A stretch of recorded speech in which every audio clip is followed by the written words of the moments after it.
Bien, entonces nos vamos a meter de lleno en esto que es lo que queríamos hablar, porque este sábado pasado, cerca de las 17 horas, alrededor de 50 efectivos de la Policía Federal de la República Argentina se acercaron a el punto de Austria 2593, donde se encuentra el Instituto Perón, más directamente el Instituto Nacional Juan Domingo Perón de Estudios e Investigaciones Históricas, Sociales y Políticas, y a su lado se encuentra un espacio conocido como Un Café con Perón, una cafetería en la cual trabajan alrededor de 20 personas de forma cooperativa, con una licitación que había sido otorgada en el año 2022 y que este gobierno unilateralmente decide cortarles la licitación, expulsarlos del instituto y además cerrar directamente las visitas y la posibilidad, digamos, y todo lo que se encontraba adentro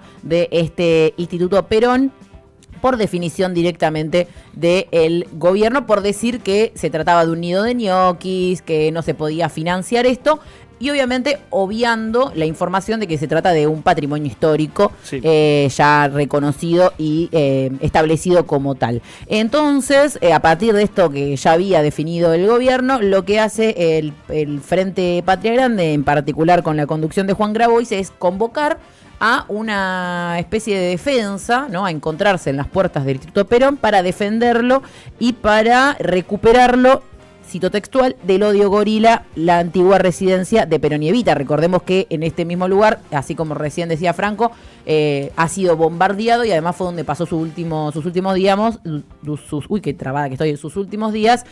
María Eva Duarte de Perón. Era la residencia presidencial, para que tengamos una idea, es como Olivos, pero en Recoleta. Uh-huh. O sea, un lugar que fue no solamente bombardeado en el 55 y destrozado. Hay unas imágenes muy interesantes de cómo se ve el techo de la residencia Unzué, concretamente por los efectos de las bombas, donde murió Eva en el 52, y esto fue transformado en la Biblioteca Nacional recién durante el menemismo. Uh-huh. Para que tomemos dimensión también en la historia de cuando los gorilas hablan de que ellos construyen y el peronismo es el gran mal de este país, bombardean una casa que recién la vuelven a reconstruir 40 años después, y de hecho otro representante del partido peronista, en este caso Carlos Saúl Menem, construyendo allí la Biblioteca Nacional, en esto que fue la última, como decíamos, la última residencia presidencial hasta el 55, cuando fue el golpe de Estado.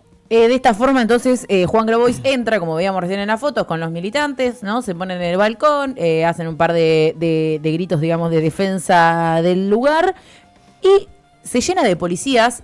Ahí estamos viendo las imágenes, tremenda la cantidad, el despliegue policial, corte de calle ahí, como siempre.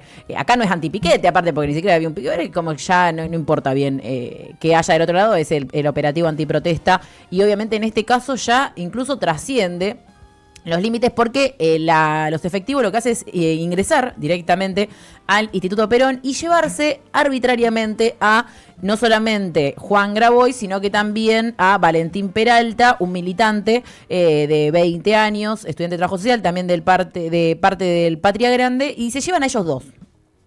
Esto es importante porque lo que se les imputa es toma y usurpación de un establecimiento público. Lo curioso es que solo se lleven a 2 personas elegidas puntualmente. Uh-huh. Ahora vamos a desarrollar eso. Y no, en todo caso, a todas las personas que habían ingresado al lugar, a las cuales tenían ahí a la mano. Primero, antes de efectivamente llevárselo a Grabois, hay un primer intento. Y Grabois postea esto en sus redes sociales, que dice: Milei, lo quiero citar textual a Grabois, que se saca una foto con una bandera argentina en el coche: meteme preso Milei, pero la bandera argentina no me la sacás. No, esa foto ya es adentro es adentro del móvil, del celular, lo que se denomina el celular, es esa foto que está ahí. Adentro de la camioneta de la policía, en la cual estuvo durante muchas horas, porque aparte lo detuvieron y estuvo ahí. Recordemos que no había orden de detención. Esto es parte de un procedimiento, para quienes desconozcan, la policía no detiene a cualquiera porque sí, sino que necesita una orden judicial para realizarlo. En este caso, ¿de qué es lo que trata de dibujar la policía ahora? Bueno, en flagrancia, que es este concepto y este elemento que ha planteado también la nueva ley que plantea el gobierno nacional en relación a cuando vos estás realizando un delito, la policía te puede detener en flagrancia, que es en curso de ese delito. De eso se quieren agarrar para esta realización, pero el fiscal que intervenía en este conflicto pidió a la policía estrictamente la no detención y sí el acuerdo, digamos, con la fuerza que representa a Juan Grabois para concretamente el desalojo del edificio. Así es como era por lo menos la definición de la justicia, obviamente desoída por las fuerzas federales, según confirmadas por el mismo jefe de la policía. Lo tenemos, de hecho, para escucharlo directamente a Luis Alejandro Rolle, que es el jefe de la Policía Federal, que un rato después de la detención de Grabois decía y admitía públicamente ante los medios de comunicación que las directivas habían venido directamente del presidente Javier Milei y de la ministra Patricia Bullrich. A ver, lo escuchamos. La directiva de la señora ministra de Seguridad Nacional, Patricia Bullrich, y el mío mismo, procedimos a ingresar en forma pacífica, sin ejercer ningún tipo de violencia, a su interior y a proceder a desalojar el edificio en cuestión y proceder a la detención del dirigente que les mencioné, Juan Grabois anteriormente, y también a otro masculino. Retomando lo que usted nos comentó esta tarde, se procedió con un protocolo de seguridad y también con las directivas de la ministra Bullrich, ¿no? Y del presidente Milei, acorde a lo que usted nos acaba de decir, que en años es la primera vez que se toma un edificio nacional y que la policía interviene para que sea devuelto a sus dueños, en este caso el Estado Nacional. Exacto, es la primera vez hace muchos años, totalmente. Son directivas del señor presidente de la Nación, Javier Milei, y de la señora Patricia Bullrich, la doctora Patricia Bullrich. Ahí lo estamos escuchando. En todo caso, la directiva debería haber venido por parte de la justicia, como aclarábamos recién. Y no solo es el jefe de la Policía Federal el que admite esto, sino que hoy, entre ayer y hoy, Patricia Bullrich también ya directamente salió a celebrar esta detención y a adjudicársela. Estuvo hablando en Radio Rivadavia. Dijo, lo importante es la reacción del gobierno frente a acciones ilegales, hay una decisión irrevocable, el que toma usurpa va preso, las hace las paga, sea Grabois o cualquiera de los 46 millones de argentinos. Dijo, el Estado argentino no puede pagar unidades básicas del Partido Justicialista, eso lo tienen que pagar con su dinero. Dijo básicamente Patricia Bullrich. Y también, como decíamos, el desalojo fue un éxito, recuperamos un edificio tomado por militantes que se creían dueños del Estado, y toda la perorata bullrichista, pero directamente adjudicándose esta detención de Grabois como una definición del Ejecutivo, ¿no? Sí. Porque lo que dice es, fuimos ministro y presidente los que tomamos esta definición y así se la adjudican. Grabois estuvo alrededor de 12 horas detenido en Madariaga al 6976, donde la militancia y organizaciones de derechos humanos se fueron congregando a lo largo de la noche hasta que fue liberado durante la madrugada del domingo y obviamente habló Grabois, apenas salió a la prensa y dijo, si lo tenemos, lo siguiente. Este gobierno dictatorial va a terminar. Y este gobierno va a terminar porque hay argentinos y argentinas que tienen el coraje para decirle no a los atropellos. Lo que hicieron en el Instituto Juan Domingo Perón fue intentar borrar la historia de una parte de nuestro pueblo. Destruyeron todo el archivo, se llevaron absolutamente todo, pusieron las estatuas de Evita y de Perón en una bolsa mortuoria. Desde luego que estoy muy orgulloso de poder combatir junto a hombres y mujeres con las mismas convicciones que yo a este gobierno y estamos dispuestos a venir 1, 2, 5, 15 veces, todas las veces que sea necesaria, a visitar y a conocer las instalaciones de la Policía Federal. Si acá nos quiere Patricia Bullrich, lo que no nos va a poder sacar y lo que no nos pudo sacar es la bandera argentina. ¿Cómo fueron estas horas? Bueno, y lo escuchábamos que también, aprovechó en otro recorte Grabois para chicanear un poco a la ministra, decirle que podría tener en mejores condiciones al servicio penitenciario porque lo que había visto era que no tenían ni para calentarse el agua y que había muchas ratas y demás, así que aprovechó de paso Grabois para que tirar un par de palitos. Cuando sea presidente, la fuerza de seguridad no van a trabajar en esas condiciones, sí. Dijo. Exactamente. Pero esto fue un poco cronológicamente el repaso de lo que fue la jornada del sábado, por si alguien anduvo con la tele apagada todo el finde. Hay un datito sí. que no quiero dejar pasar por alto, que me enteré, porque ¿sabías para qué quieren esa casa? No, a ver.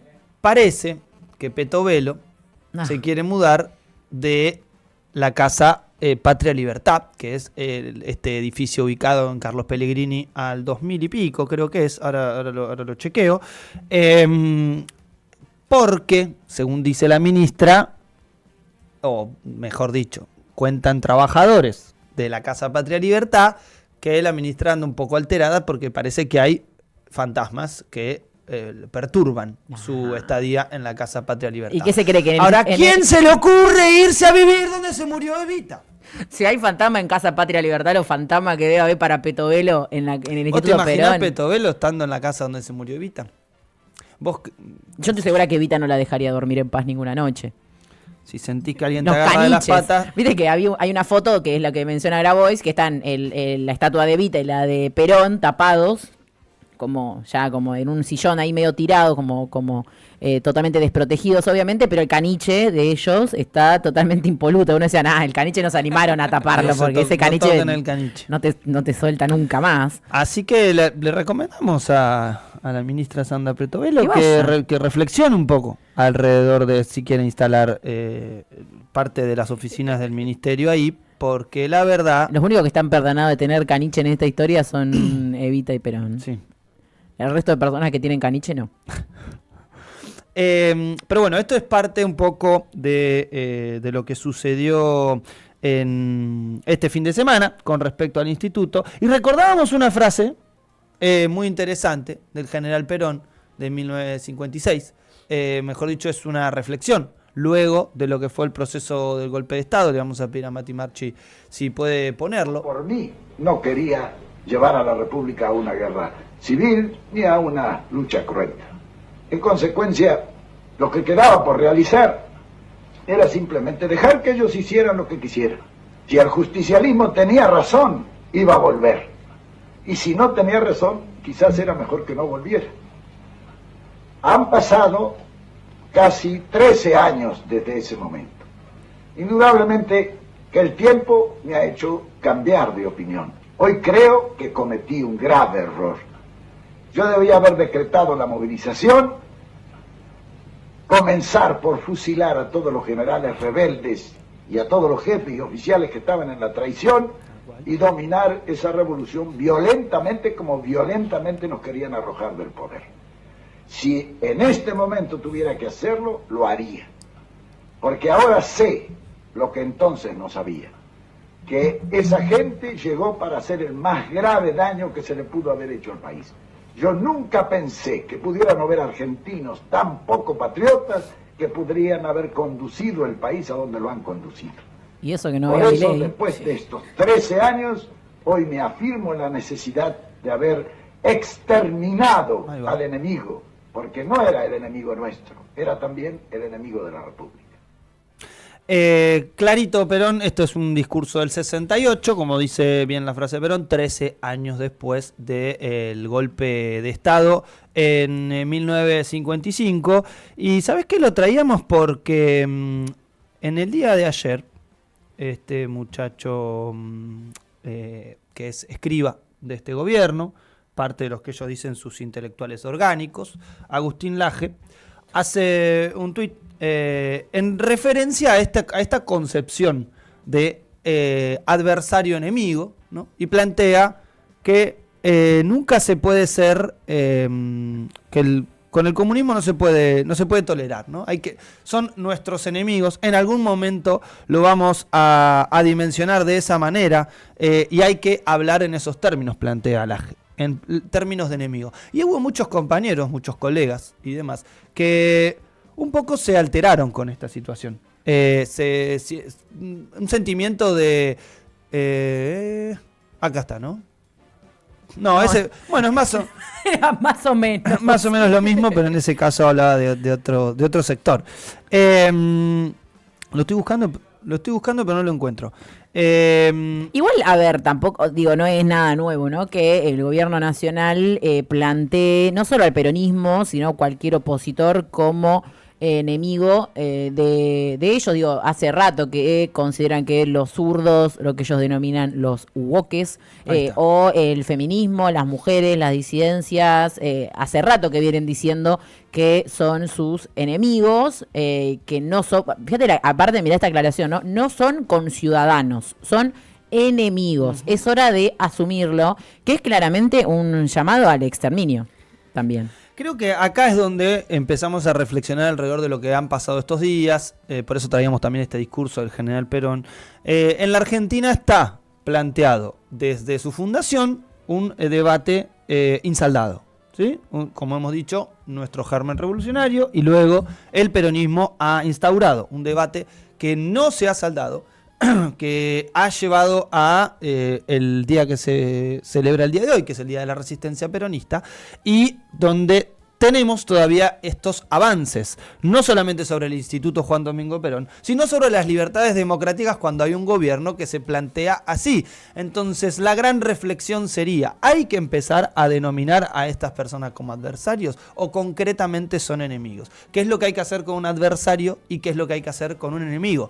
No se olviden que los que nos dimensionan como enemigos, que hoy están en el poder del Estado, eso se llama terrorismo de Estado, eliminar a un enemigo con los instrumentos propios de la represión estatal. Con lo cual, y sobre todo, quienes no estamos en ese lugar, reflexionar alrededor de qué tipo de peleas damos con alguien que no lo podemos dimensionar adversario. Porque acá hay algo muy concreto, que no son adversarios estos tipos, son enemigos, están dispuestos a eliminarnos física o en clave de libertad democrática, que es un poco también la otra línea de lo que vamos a charlar ahora breve también en parte de las notis, pero tomar dimensión de esta discusión, porque el AGE la plantea y muchos han decidido olvidar de este discurso del general Perón, planteando en clave de evitar un conflicto en la Argentina, un conflicto existente y que cada tantos años esto se repite y se radicaliza. Sí, y como decíamos, esto que se dio contra Grabois, digamos, es una muestra más de las formas que tiene este poder de ejercerlo lejos de la democracia que enarbolan. Pero además, lo que se viene para esta semana es justamente esta amenaza que ya veníamos hablando durante la semana pasada del Poder Judicial y particularmente de la Corte Suprema de Justicia de la Nación de ratificar la condena contra Cristina Fernández de Kirchner con unos tiempos que se le apuraron. Recordemos que el porqué de esto tiene que ver con que Cristina se candidatea para la tercera sección electoral en la provincia de Buenos Aires, listas que cierran oficialmente el 19 de julio. A partir de la candidatura y del lanzamiento de candidatura de Cristina, lo que se empiezan a escuchar son rumores, principalmente en los medios de comunicación afines al gobierno y que suelen operar mediáticamente para la justicia, diciendo se viene esta condena, se viene la ratificación de la condena, y en ese clima se conoce que la Corte lo que hace es rechazar la recusación del juez Lorenzetti, algo que había pedido la defensa de Cristina Fernández de Kirchner, lo cual deja como próximo paso justamente esta ratificación o no de la condena que Cristina tiene por la causa vialidad, que lo que hace es proscribirla, digamos, inhabilitarla de forma permanente para candidatearse a cargos públicos. Recordemos que la condena eran de 6 años, pedido por el fallo del tribunal era una condena de 6 años, inhabilitación perpetua para ejercer cargos públicos, la Fiscalía pedía 12, lo que hay que ver es qué es lo que ratifica la Corte Suprema de Justicia de la Nación. Por lo pronto, con solamente la ratificación de la condena, el planteo sería la detención de Cristina Fernández de Kirchner, lo cual eso es un poco lo que está sobrevolando como efecto noticioso, o por lo menos a la espera de la ratificación. Recordemos que la Corte Suprema puede resolver cuando quiera, con lo cual no tiene tiempos. Quizá el tiempo estipulado es este tiempo electoral, y ahí hay un bache entre algunos jueces que plantean, che, bueno, los fueros en realidad ingresan cuando se confirman las listas, cuando asume el diputado o diputada o senador o senadora, o cuando es electo. Bueno, ahí hay un bache en base a cuándo comienzan los fueros. Por lo pronto sabemos que la Corte Suprema de Justicia, o por lo menos eso es lo que se viene barajando, estaría fallando entre esta semana y la semana que viene, ratificando una condena. Por eso hay reuniones de urgencia, tanto en el PJ como distintos actores hoy que rodean a la dos veces expresidenta y vicepresidenta también. Sí, se viene pensando en un operativo grande de defensa de Cristina Fernández de Kirchner. Varios sindicatos están buscando también, además del PJ y organizaciones políticas, construir un escenario y preparar medidas de fuerza. De hecho, metalúrgicos, mecánicos, bancarios, judiciales y estatales vienen advirtiendo al respecto de un paro contundente si es que la Corte Suprema ratifica esta condena. Pero Cristina incluso lo alertaba este sábado pasado cuando habló en la provincia de Corrientes, que próximamente va a estar teniendo elecciones provinciales, y estuvo allí la dirigente para acompañar al candidato que es Tincho Ascúa, pero aprovechó el escenario para también lanzar un mensaje no solo a la justicia, sino también al gobierno nacional, que, dice Cristina, parece que le tiene bastante miedo. Un poco de felicidad y un poco de bienestar, pero bueno, salió el anuncio y se desataron los demonios y comenzaron a pedir desde todos lados que me metan presa. Eso es lo que uno lee. No hay que enojarse, hay que estar atentos a que me metan presa. Digo yo, todo esto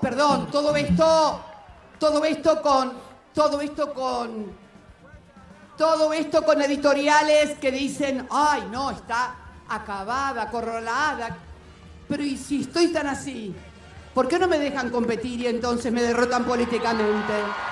A ver, dale, a ver.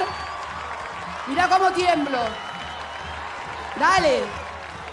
Un poco de... Bueno, parte de la reflexión de Cristina Fernández de Kirchner en relación a esta a no permitirle la participación electoral y concretamente apurar su condena, y concretamente con la ratificación de la Corte Suprema de Justicia, sacándola de juego, ¿no? De juego, por lo menos de competencia electoral. Está claro que esto no... Una condena, incluso una cárcel, no quita de juego las dirigencias políticas, ¿no? Las conducciones políticas. Hay vastos ejemplos en la Argentina, no hay tantos de presidentes, expresidentes en este caso, expresidenta, recibiendo una condena y con una imagen que puede ser una imagen muy disruptiva, no solamente para el siglo XXI, sino para el ejercicio democrático, ¿no?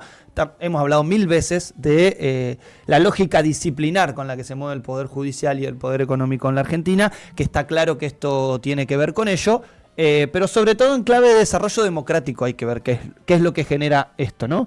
Lejos de hacer paralelismos con, si la tocan a Cristina, qué quilombo se va a armar y demás, ante situaciones trágicas como un tipo gatillándole 2 veces en la cabeza y luego con un proceso que terminó no solamente mal, sino en conflicto interno y además en la derrota electoral, ni más ni menos que contra la plataforma que encabeza Javier Milei, ¿no? De motosierra y licuadora.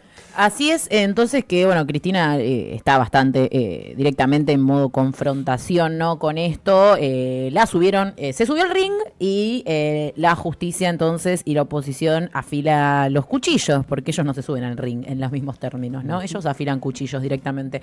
Pero bueno, obviamente se abre un capítulo, o por lo menos estamos todos en alerta y atentos a qué va a suceder con esto, si efectivamente va a suceder mañana, si va a ser más adelante. Lo claro, y también estamos en el medio de muchos rumores, ¿no? Se habla de que Lorenzetti estaría haciéndole circular la información a periodistas y hablando de que ya efectivamente mañana eso saldría. Es una buena forma de enterarse ver La las Nación editoriales Más. de La Nación Más, Sí, ver sí. sobre todo al señor Morales Solá, O a Trebuch o a también. Feynman. escriba golpista, un tipo todos. que durante los golpes de Estado escribía dentro de los cuarteles. Digo porque cuando reflexionamos sobre nuestra profesión también es importante recordarnos quiénes son los personajes que hoy siguen, o por lo menos dicen, ejercer el periodismo, Sí. y en este caso escriben notas editoriales anunciando esto que decía Delphi, ¿no? Anunciando un fallo judicial que en este caso es de la Corte Suprema, pero también han anunciado previos. ¿Recuerdan la tapa de Clarín? Presa, ¿cómo era? Previo a lo que fue la condena del tribunal a Cristina Fernández de Kirchner, anunciando este fallo de la condena de los 6 años. Un poco como funciona no solamente el Poder Judicial. La bala que no salió y el fallo que sí saldrá. Me había olvidado qué título. Ay, Dios. Pero el periodismo de guerra, decía Blanc. Por eso me parece que es importante, uno de los editores de Clarín. Ay, Dios, soy un tío riéndome de esto. Este Pero era sí. buenísimo. Esto es Barcelona, obviamente, ridiculizando las tapas de Clarín todo el tiempo hablando de Cristina. Pero importante esto, digo, repasamos a uno de los editores de Clarín, Julio Blanc, que habló de la lógica de cómo hacía el periodismo, el diario Clarín y el multimedio, en clave de periodismo de guerra. Digo, para... Nosotros ya estamos en la trinchera. Claro. Así que vengan. Y Si hay le que quieren asumir sumar, los conflictos de esta manera, porque si no parece que nos edulcoramos en el conflicto y decimos, ay, qué terrible. Laje nos porque dice, tu mate tiene demasiada miel. Laje nos dice enemigos. Y sí, muchachos, nos quieren eliminar a todos. Está bastante claro eso. Y lo El problema han es cómo, hecho. qué hacemos. No, y lo peor es que lo han hecho. O sea, es cuestión de repasar la historia argentina. Queremos decir, nunca van a hacer eso, No, y nunca aparte nadie que- haría eso, o asumimos que eso ha pasado. También el presidente anda por otros lugares del mundo diciendo esto, Ajá. ¿no? Ayer hablaba del comunismo y decía muerte al comunismo o algo así, dijo, Sí, sí. literalmente. Ellos hacen campaña, propaganda política de la exterminación de un sector de la Argentina. Hay que ver también qué estamos dispuestos nosotros a poner en esa batalla que estamos librando, que es mucho más que cultural y discursiva, ¿no? Es Sí. cuerpo a cuerpo también. Acá, bueno, obviamente el chat va comentando, la Corte se despertó con el ruido de la campaña, Manu que decía, Petovelo se quiere mudar, ahí te das cuenta que ni ellos quieren acercarse a una inmobiliaria. Sí. Bueno, vayan comentando unos chantas, de esta forma.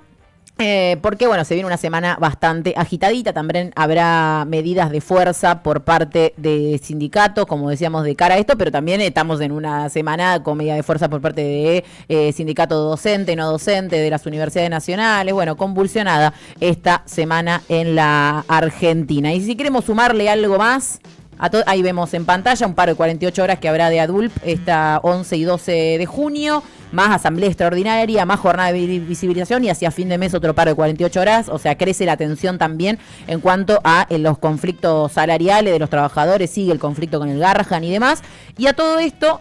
Otra lucha que sigue es la de los jubilados miércoles a miércoles presentándose en las puertas del Congreso, pero además, en este caso, con una historia trágica que sucede en Neuquén y que nos la trae Male. Sí, falleció un jubilado en la vereda de Pami de la ciudad de Neuquén el viernes pasado. Un jubilado de 80 años hacía la fila en el Pami. Dicen que estaba lleno, entonces le pidieron a los jubilados que se vayan afuera. También por esto para mermar un poco la cantidad de personas. Quizás por el frío algunos se van y vuelven después. Pero bueno, eso es algo sistemático que está pasando, ¿no? Esta crueldad contra los jubilados. Y un ratito antes de que falleciera el jubilado, en comunicación con el periodista Ari Lijalad, el diputado Julio Moreno Valle de La Libertad Avanza decía que no creía que se mueran los jubilados por no tomar medicamentos. Tenemos una foto, Mati, de él por ahí, que es un diputado que votó en contra del aumento. Esto no es un dato menor, ¿no? Ya sabemos, jubilado también el señor. Se podría jubilar. Bueno, Se podría ir jubilando. Nuevamente. Sí, se re podría ir jubilando, ¿no? No es por ser gerontofóbicas, ¿no? Pero no, pero se qué podría ir poco jubilando. empático el hombre, ¿no? Se Que nota cobre los él es 300 de la mínima, a ver si privilegiado, puede sí. vivir. Y que no tome los medicamentos, porque seguro toma bastante medicamentos. No se los Nuevamente, dan gratis, eso seguro. sí, nos topamos con la crueldad, ¿no? Encarnada en este gobierno, con una hazaña con los jubilados, no solamente con la violencia de los miércoles en el Congreso, sino también con los vetos a aumentos jubilatorios, que ya son 2 los que se carga Milei. también desde el discurso, porque hablando con Ari Lijalad, acá tenemos el videíto del momento. Qué lindo el en el viejito, que- el viejito. Va a tener la sensibilidad que usted le está dando en este momento y está utilizándolo como alguna herramienta para generar algún tipo de disconformidad, pero le garantizo que nosotros vamos a seguir ¿Qué apoyando la sensibilidad política de debería Javier tener Milei. yo? ¿Que no me preocupe que los adultos mayores se mueran porque no pueden consumir un medicamento? ¿Es ese- No creo, no creo que puede llegar a pasar a ese extremo, así que no cree que creo. pueda llegar- ¿Usted es médico? No, soy No, economista. soy de ese... sí, se nota. Bueno. Bueno, ahí vemos, ¿no? Con la tranquilidad que se expresa. Al ratito se conoció esta noticia, que fallecía el jubilado esperando ser atendido para poder acceder a los medicamentos y a otros trámites referidos con PAMI. Así que otra vez, ¿no? Desde el discurso, desde los golpes, desde un montón de sectores se los ataca a los jubilados y encima se les niega un mísero aumento que no cambia nada porque cambiaría un poco su realidad, pero con este escenario se ve que para los jubilados es solamente castigo. Sí, porque recordemos que el bono con esto que se votó, igual que tiene media sanción, todavía falta la otra media sanción y bueno, el veto o la ratificación del presidente. En ese caso pasaría el bono de 70 a 110, o sea, tampoco es que con 110 te compras todos los medicamentos que el PAMI te quitó, ni hablar de que no solamente, primero que no es algo, digo, pero también estamos en esta época de los creo, ¿no? Yo no creo que así sea. Hay un dato objetivo. No te podés comprar el medicamento, no te lo compras. Si no te lo podés comprar, lentamente te morís porque por algo estás tomando ese medicamento. Y Digo, aparte es como una esto- cuestión también en esta época donde un diputado puede decir, no, yo Y no aparte creo que eso decía, pase. después seguía la entrevista, ¿no? Obviamente trajimos un fragmento nomás, pero seguía diciendo, bueno, pero si no puede comprarlo, que lo haga otro, un familiar, Claro. decía el diputado, que esto El también problema es que los es- hijos están empobrecidos, y si no los hermanos están y empobrecidos. si es una persona sola que no tiene quien la ayude, el Estado tiene que estar presente porque bueno, esto lo dijimos un montón de veces, ¿no? Los jubilados trabajaron toda su vida para poder tener una vejez tranquila y lo que está pasando ahora, la verdad, es sumamente cruel y todo esto que desgasta a una persona, que es hacer fila horas y horas en la vereda con frío, teniendo 80 años, bueno, muestra que el gobierno no tiene ningún interés de reparar la llegada de los a la ancianidad. No, recordemos que la Y- misma Diana Mondino Sí. en un fragmento en Con Mirta la mesa de Legrand, Mirta sí. Legrand dice que se tendrían que ir muriendo, ¿no? Básicamente los viejos. ¿Para Más ni qué le menos, se vamos lo dijo a a dar Mirta en la un- cara. sí. Imagínense ¿Para el qué le problema vamos- que tienen para decirlo. Sí, una cosa aberrante, la verdad, lo que está pasando en estos momentos. Y también recordemos que están cerrando muchos PAMIs, ¿no? Ahí en Ajá. Neuquén cerraron un montón y esto era uno de los que quedaban, por eso también había mucha gente. Sí, y que es cada vez más difícil poder contactarse, digamos, tener una problemática, con suerte abren Sí, ciertos turnos días cada de la 3 semana, meses. turnos cada 3 meses. Es cuestión de, y esto no hay mucha vuelta que darle, ni mucho creo ni no creo, es cuestión de hablar con cualquier persona que esté tratando de hacer un trámite con el PAMI, no solamente jubilados y jubiladas, sino los hijos, los nietos, los hermanos de esos jubilados y jubiladas, de esos ancianos y ancianas que pueden dar fe de todo Sí. esto y también de cómo se va... Cómo aumentan los servicios también. Y eso todo también. el estrés y la angustia Sí. y toda esa carga que generan las familias que no pueden resolver esto, como decía Mare, ¿no? Un montón de jubilados y jubiladas que no tienen en quién apoyarse, pero incluso aquellos en los que tienen en quién hacerlo, también, ¿no? Familias empobrecidas que no pueden ni Sí. cubrir su propia canasta básica, no pueden tampoco sostener la de sus padres o abuelos y demás, y realmente se termina generando Sí. una desesperación muy grande en las familias argentinas que están, como decimos siempre, cada vez más endeudadas, encima tratando de sobrellevar la cotidianidad. Sí, y esto del el gobierno cagándose de risa en la televisión, diciendo no creo que pase eso. Es- Sí, hay que Totalmente. dejar de relativizar todo, Sí. la verdad. Hay cosas que son y hay cosas que no son. Sí, Corta. porque la realidad, la única verdad es la realidad, gente. Y al fin y al cabo, esta es la realidad que viven muchos y muchas de nuestros jubilados y nuestras jubiladas. No por nada continúan y se van sumando cada vez más todos los miércoles en este reclamo histórico de la condición de los jubilados, que obviamente no habla exclusivamente de cuánto cobran de las jubilaciones, de la devolución de la entrega gratuita de medicamentos, sino también de un reclamo histórico que es la devolución del PAMI para los jubilados, una de las reivindicaciones históricas del movimiento de jubilados y jubiladas que llevan adelante y que continúa todos los miércoles, en este caso a través de esta etapa terrible que viven y un ajuste brutal que principalmente se focaliza en sacarle los ingresos a ellos para ondear la bandera del déficit, del superávit fiscal, como plantea este gobierno. Y en este clima, encima de todo esto que estamos nombrando, sigue habiendo una baja representatividad, si se quiere, política o una salida electoral que encontremos en esto. Y este fin de semana hubo elecciones en la provincia de Misiones, donde otra vez la cifra de la participación fue bastante baja, alrededor del 57%, y con un cambio, podemos decir, en lo que venía siendo algo frecuente en los resultados de Misiones, que ahora cambia un poco el panorama para el oficialismo, ¿no? Sí, concretamente, vamos a destacar que es otra de las elecciones provinciales. Recordemos que se elegían el poder legislativo, mientras aparece la oyentada misionera allí en el chat de YouTube. Destacar que, como decimos, se renovaban algunos cargos en la legislatura bonaerense y podemos destacar nuevamente una victoria del oficialismo. Con lo cual, las elecciones que vienen sucediendo a lo largo y ancho de nuestro país, por ahora la única elección en la que no gana el oficialismo es en la ciudad autónoma de Buenos Aires, ¿sí? Recordemos, con la victoria de La Libertad Avanza. Allí estamos viendo los resultados electorales en pantalla, con el Frente Renovador de la Concordia, encabezando con el 28,4%, dice ahí, con el 90 y pico. Yo puede ser que dé algunos porcentajes distintos, porque tengo el 98,9 escrutado, así que algunos porcentajes pueden ser distintos, pero varían algunas centésimas. Estamos hablando entonces que el Frente Renovador de la Concordancia, es parte del gobierno provincial, ganando esta elección, muy de cerca con el debut de La Libertad Avanza como partido, ¿no? Con casi 22 puntos que llegan a ganar, 21,8. Seguidos por La Vida y los Valores, con 19%. Seguido también por el Frente Agrario y Social, con 8,8%. El Partido Libertario, 8,3%. Frente Unidos por el Futuro, 5,7%. Confluencia Popular por la Patria, 2,4%.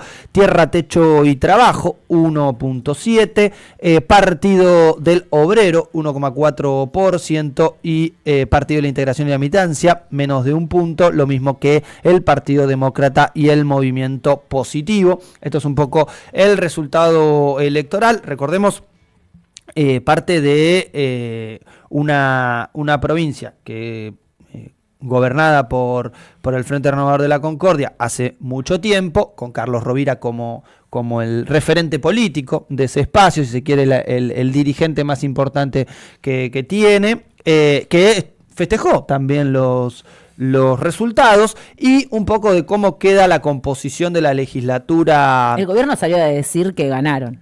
El gobierno nacional. Imagínate que en un debut estar a más o menos 7-8 puntos de un gobierno provincial que tiene, no me quiero equivocar, pero diría que casi 20 años. Ahora les voy a pedir que me corroboren el dato, la oyentada misionera, que está muy firme del otro lado, con nuevamente un dato que ahí lo destacaba recién Mariana. Muy poca concurrencia, nuevamente, ¿no? 55% de participación electoral, lo que también demuestra ser un patrón a nivel nacional. Ya lo hemos caracterizado, estos son elecciones de medio término, pero sin embargo baja la participación. Y cuando revisamos quiénes son ganadores o vencedores, podemos destacar allí que en las elecciones provinciales las bancas, por lo menos de los que ponían bancas en juego, suma 3 bancas más el Frente Renovador de la Concordia. Pierde 2 bancas la Unión Cívica Radical, pierde 2 bancas también el Frente Agrario y Social, y mantiene sus bancas el PRO, en clave de la mantención de lo que tenía, que son 2 bancas en la legislatura provincial. Con lo cual, así queda armado un poco el escenario de lo que va a ser la conformación del bloque del Poder Legislativo en Misiones. Y bueno, la verdad que es un datito más de algunas continuidades que podemos identificar. Victoria de los oficialismos con muy baja participación electoral, menos del 60%, sigue siendo más o menos ese el número de lo que manejamos en las distintas provincias que por ahora han ido a esgrimir su voto para las elecciones de medio término. Así es, 5 minutos que nos faltan nada más para las 10 de la mañana. Podemos ir y volver rapidito, les mostramos algo muy breve, algo lindo, porque la verdad que ya hasta tantas acá malas con noticias, las malas, loco. hasta acá con las malas le vamos a mostrar algo De lindo. enemigos estamos cansados, Sí, ahora por queremos favor. amigos. Vamos con los amigos. Sí. Vamos con los amigos. Si lo entienden por las buenas,